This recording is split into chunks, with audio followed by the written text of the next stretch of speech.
Welcome to SCOTUScast, Affirmative Action and Equal Protection Edition. Thank you for tuning in. On June 23, 2016, the Supreme Court decided Fisher v. University of Texas at Austin. This is the second time the case has come before the High Court. Abigail Fisher, a white female, applied for admission to the University of Texas at Austin, but was denied. Fisher sued the university and argued that the use of race as a consideration in the admissions process violated the Equal Protection Clause of the 14th Amendment. The district court held that the university's admissions process was constitutional, and the U.S. Court of Appeals for the Fifth Circuit affirmed. The case went to the Supreme Court, which held that the appellate court erred in how it applied the strict scrutiny standard, improperly deferring to the university's good faith in its use of racial classifications. On remand, the Fifth Circuit again ruled in favor of the university, deeming its use of race in the admissions process narrowly tailored to a legitimate interest in achieving the rich diversity that contributes to its academic mission. On a second trip to the Supreme Court, the question was whether the Fifth Circuit's re-endorsement of the university's use of racial preferences could be sustained under the Equal Protection Clause. By a vote of 4-3, the Supreme Court affirmed the judgment of the Fifth Circuit.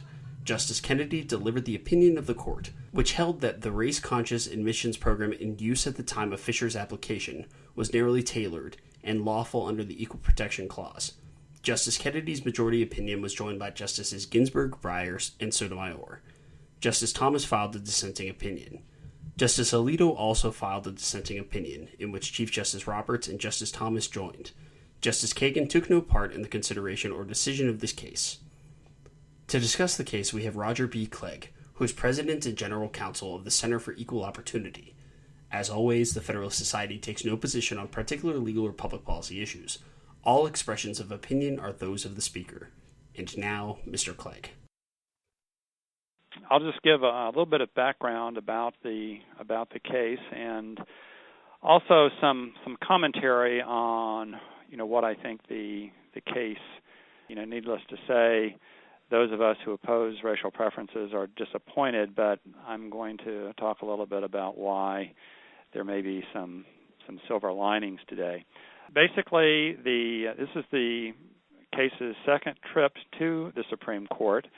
It was up there actually almost exactly 3 years ago, but at that time the court, in a decision also written by Justice Kennedy, sent the case back down, where it, on remand, was reheard by the Fifth Circuit. The Fifth Circuit supposedly, was supposed to apply Justice Kennedy's opinion in Fisher 1, which said that strict scrutiny means strict scrutiny, that too much deference had been given by the Fifth Circuit to the University of Texas in evaluating whether there really was a need for it to use racial preferences. The Fifth Circuit, however, again said that no, they think the University of Texas was right, and the case came back to the Supreme Court. It was argued in December, so it took the court a while to issue this decision. Interestingly, these higher education decisions that the court has had always come at the end of June. Bakke, Grutter, Gratz, Fisher 1 and Fisher 2 all came, were all June 20-something decisions. The vote this time was 4-3. Justice Scalia, of course, in the time between the argument and the decision, died, and Justice Kagan had recused herself from the case. So I think a lot of people were expecting that Justice Kennedy would write a 4-3 decision against the University of Texas, but he surprised a lot of people by writing an opinion that affirmed the University of Texas's use of racial and ethnic preferences in admissions. He was joined by Justices Breyer, Ginsburg, and Sotomayor. None of the liberal justices wrote separately. None of them wrote concurrences that swept more broadly or anything like that. There were two dissents. Justice Thomas wrote a very short, less than one-page dissent. He also joined Justice Alito. Justice Thomas said in his dissent that he categorically would reject the use of racial preferences.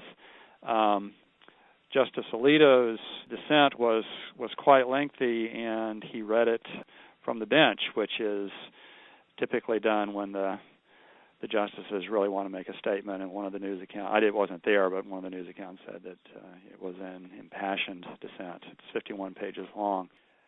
The decision, as I say, it affirms the Fifth Circuit's decision. So this is the end of the case. There's no remand. There's nothing more to be said. Abigail Fisher, has lost.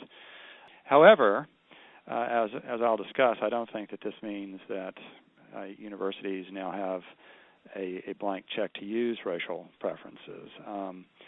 Justice Kennedy stressed in a couple of ways that the University of Texas's program is, quote, sui generis, end quote. He said that the way the case was litigated, quote, may limit its value for prospective guidance, end quote. A big reason for this is the fact that the backdrop of the University of Texas's use of racial preferences was the top 10% plan that it used, and Justice Kennedy stressed that plan was not challenged in this litigation. And in fact, it's rather surprising. I think that Justice Kennedy seems to suggest that maybe it would have been a good idea had the plaintiff challenged the top 10% plan, but it didn't, or she didn't, and so Justice Kennedy goes on to stress that the use of race by the University of Texas was quite limited, according to him, that there's an ongoing duty for schools that use racial preferences to continually reevaluate whether they really have to use race in order to achieve the educational benefits of diversity.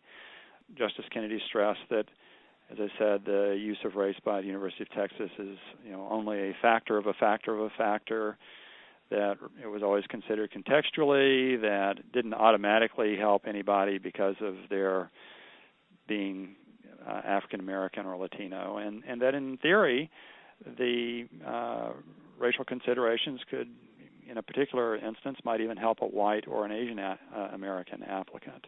Now, my own view is to agree with Justice Alito that that's actually not a fair statement of what the University of Texas was doing, but of course that's not really what matters so much for future litigants. Other schools are now obliged to jump through the hoops that the court says that the University of Texas jumped through, whether in fact they actually did or not. So that means that schools are going to have to limit their use of racial preferences in the same way the University of Texas did. They'll need to do a careful study at the outset to document why using racial preferences is essential.